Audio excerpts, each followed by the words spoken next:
Bungkam pengamat Vietnam, Timnas Indonesia U24 disebut pakai taktik Jose Mourinho. Timnas Indonesia U24 sempat diramal bakal tampil buruk di Asian Games Hangzhou oleh pakar sepak bola Vietnam Quang Huy.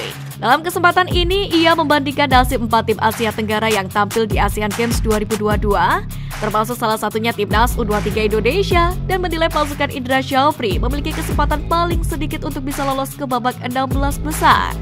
Quang Huy sendiri memprediksi bahwasanya Timnas U24 Indonesia bakal menelan kekalahan dengan skor tipis dari Kyrgyzstan. Namun sepertinya prediksi terkait Timnas Indonesia tersebut meleset jauh, sebab Indonesia pada laga semalam berhasil mendapatkan kemenangan meyakinkan 2-0 lewat gol Ramai Rubagic dan Hugo Samir.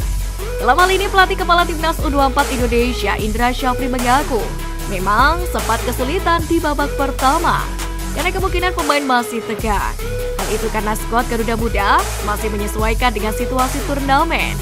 Baru pada babak kedua Timnas U24 Indonesia bisa menguasai keadaan. Indra Syafri sendiri mengaku bisa memilih taktik yang tepat untuk merespon lawan pada babak kedua. Dalam hal ini Kyrgyzstan saat itu memulai bermain agresif pada babak kedua. Dan Indra Syafri merespon hal tersebut dengan bermain mengandalkan skema parkir bus dan serangan balik cepat. Memasukkan 5 pemain di babak kedua yakni Doni Tripamungkas, Hugo Samir, Bagas Kava, Ananda Rehan, dan Alfiandra Dewangga terbukti membawa angin segar. Dan taktik tersebut sukses membuahkan 2 buah gol untuk Garuda Muda. Taktik parkir bus sendiri sebelumnya terkenal lewat Jose Mourinho. Parkir bus sendiri adalah istilah yang awalnya muncul ketika Jose Mourinho menangani Chelsea dalam periode pertamanya antara 2004 dan 2007. Dengan kemenangan 2 gol ini, Garuda Muda saat ini berhak memuncaki klasemen grup F sebab unggul dalam hal kedisiplinan meski memiliki poin dan gol yang sama dengan Korea Utara. Obrolan Arkan Fikri dan Marcelino viral di media sosial disentil Coach Justin. Jagat maya sempat diriuhkan dengan perbincangan 2 atlet kebanggaan Indonesia Marcelino dan Arkan Fikri. Dalam siaran langsung salah satu sosial media, keduanya membahas mengenai bonus Piala AFF U23 2023 yang belum cair. Seperti diketahui, Piala AFF 2023 resmi berakhir pada 26 Agustus kemarin. Timnas Indonesia U23 memang gagal untuk meraih juara, yakni usai ditundukkan Vietnam di partai final lewat skema adu penalti. Namun meski meraih runner-up, skuad Garuda Muda mendapatkan hadiah berupa nominal uang.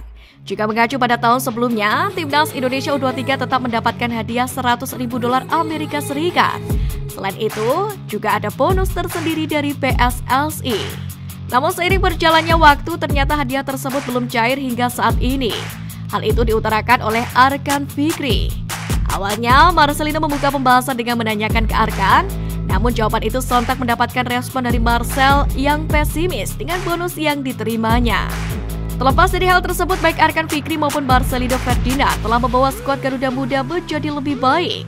Mereka sama-sama telah membantu Timnas Indonesia U23 lolos ke Piala Asia U23 2024 karena menjadi juara grup K kualifikasi Piala Asia U23.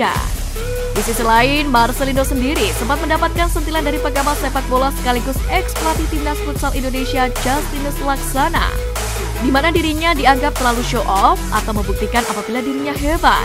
Karena menurut pria berkacamata ini, tanpa Lino melakukan hal tersebut pun orang-orang sudah paham dan mengetahui apabila dirinya hebat. Marcelino harusnya bermain sesuai kapasitas dia. Gua selalu merasa kalau ini anak sering show off, pamer, ingin jadi yang terbaik, ingin dia membuktikan. Itu nggak perlu sama sekali, ujung-ujungnya dia agak tegang, dribbling hilang. Sayang sekali.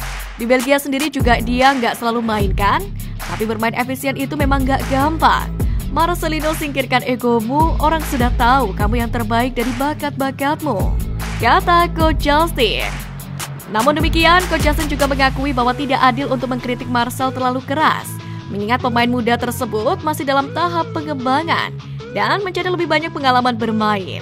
Lebih dari itu, pengamat sepak bola berusia 56 tahun ini pun punya harapan tinggi untuk Marcelino, yang mana ia anggap sebagai pemain dengan bakat terbesar di Timnas U23 saat ini. Garuda Asia langsung gaspol di Jerman, Erick Thohir beri pernyataan mengejutkan. Seperti yang kita ketahui, Timnas Indonesia U17 sudah tiba di Jerman untuk menjalani pemusatan latihan plus sejumlah laga uji coba. Latihan perdana sendiri langsung digelar untuk aklimatisasi cuaca. Nantinya tim asuhan Bima Sakti itu akan berada di Jerman hingga 23 Oktober Dalam hal ini Bima Sakti menjelaskan bahwa Garuda Asia mendapatkan fasilitas yang sangat representatif, menggunakan 2 lapangan untuk berlatih, bahkan juga lapangan sintetis.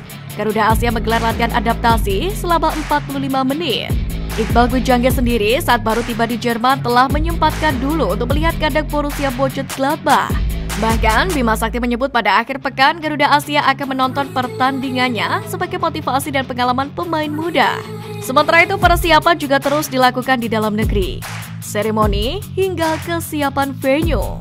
Namun beberapa waktu kebelakang ini sempat menjadi pertanyaan di benak pecinta sepak bola tanah air, yakni perihal venue yang akan digunakan Timnas Indonesia U17 bertanding, bukan di JIS melainkan di GBT Surabaya. Tanggap dengan situasi ini dan tidak ingin menjadi bola liar kembali, Erick Thohir selaku Ketum PSSI pun memberikan penjelasannya. Pria yang juga menjabat sebagai Menteri BUMN tersebut mengatakan bahwa ini menjadi salah satu siasat yang dilakukan FIFA dan PSSI. Erick Thohir mengatakan bahwa FIFA memberikan target tinggi selama pertandingan Piala Dunia U17 2023 ini, karena menurutnya FIFA memberikan target agar penonton tembus 10.000 hingga 18.000 di setiap laga yang bergulir. Dengan target tersebut tentu saja tidak mudah karena turnamen ini untuk pemain remaja.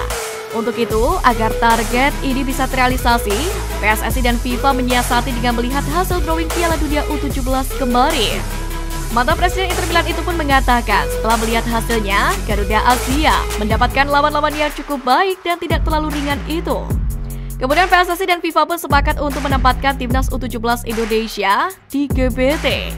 Sementara untuk JIS bisa digunakan untuk tim-tim kuat lainnya seperti Inggris hingga Prancis. Meski demikian, Erick Thohir mengatakan bahwa sebenarnya Timnas U17 Indonesia juga bisa tampil di JIS nantinya. Namun untuk mewujudkan itu, tim Merah Putih harus bisa masuk 16 besar ataupun 8 besar. Untuk itu, Ketum PSSI pun meminta agar semua pihak bisa mendoakan agar tim asuhan Bima Sakti masuk 16 besar, sehingga nantinya mereka bisa tampil dalam berpindah ibu kota.